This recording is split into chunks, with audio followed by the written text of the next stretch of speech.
muna tayo dito sa farm natin guys.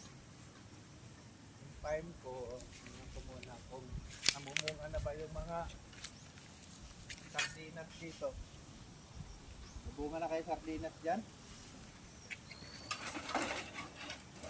Ang hawak ka sa ano.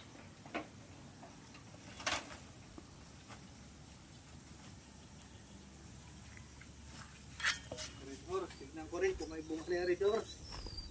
Saka impilay. Pakita mo nga yung farm ko. Ano? Farm ko yan guys. Tara, tara. Ganda naman sa ilalim. Ayan na guys. Ito muna siya. Isilipin niya ang kanyang palaisdaan. Kung may isda o wala. Mamimingit. Ayan guys. Mamundok muna tayo guys.